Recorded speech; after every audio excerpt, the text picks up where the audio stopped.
was exciting Sunday night. I was like seeing the futures up like 1.5%. I was like, all right, it's gonna be a great. Maybe we have turned the corner and come back. And then, sure enough, it fades away.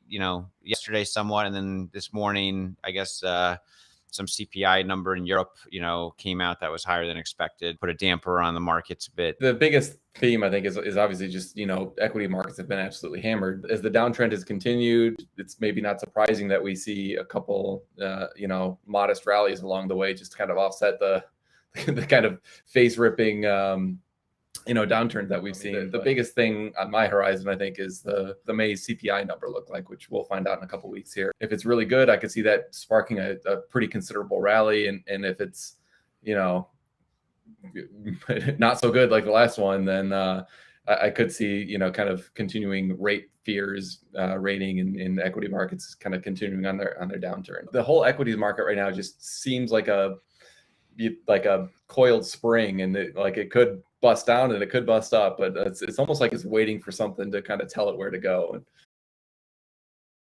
Well, let's talk about Tesla now. We had an incredible bull versus bear debate with Drew Dixon. Even before the interview, I would say the one kind of data point I've been watching to see if there is any change in it would be lead times. Selling $60,000 cars in the middle of a recession, it's conceivable, I think, that could become a problem. The one that I hadn't really given a whole lot of credit to potentially was the importance of having many different models. There's a pretty reasonable case to be made there that they may need some differentiation. I think that the most likely player to potentially reach that is the Chinese EV player. That's why we keep a close eye on XPeng, NIO, Li Automotive, and others. If one of those started exporting anything meaningfully, then I would certainly catch my attention. I'd want to test drive it. And if I felt like it was very comparable, then I'd have to really dig deep on potentially taking off some of my Tesla position. I do think along the way, it's important to kind of check in and feel like, okay, are things progressing the way that I thought they would in order to get to that future, $10,000 share price that I have in my mind. Don't think Tesla's going to be the biggest company in the world no matter what, which I do think is likely. I still think it's highly probable, but it's not 100%. Tesla Shanghai is going to be 100% soon, or is supposed to be. It's 70% already. I think that the number that they put out there was they were expecting 250 to 260,000 units. Maybe just important to keep in mind that it's not only about Shanghai kind of lifting restrictions. There's also the need for the other suppliers throughout the Chinese supply chain to get up and running, get those parts actually delivered. So Q2 of 2019, Tesla introduced the Model 3 lease program. They did not allow for the lessees to have the option to buy back the vehicle at the end of the lease. If that accounting has run through for 3 years, then Tesla has a bunch of vehicles sitting on its book for $25,000.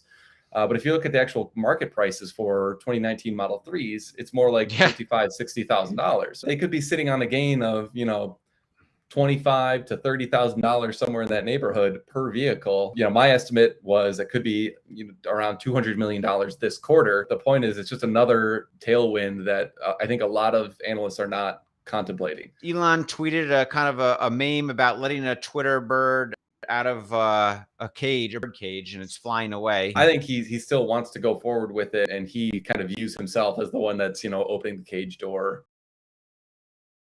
I think the price drop that we saw was at least partially a reflection of uncertainty around Shanghai production in general. I think in the U.S. it'll be a state by state thing. I think when it gets to a certain point in the S curve where it's like really good in the U.S. roads, it'll be very quick to kind of adopt it or fit it for roads in Europe or even China or other places. In the long run, I think dividends are probably going to be the biggest source of kind of like return on capital. And there's lots of great companies out there. We just have limited bandwidth to research all of them. If there's other people who I think are smart, are buying a stock and talking about how great it is, but I personally can't understand it myself, that's like a trap for me not to invest in it.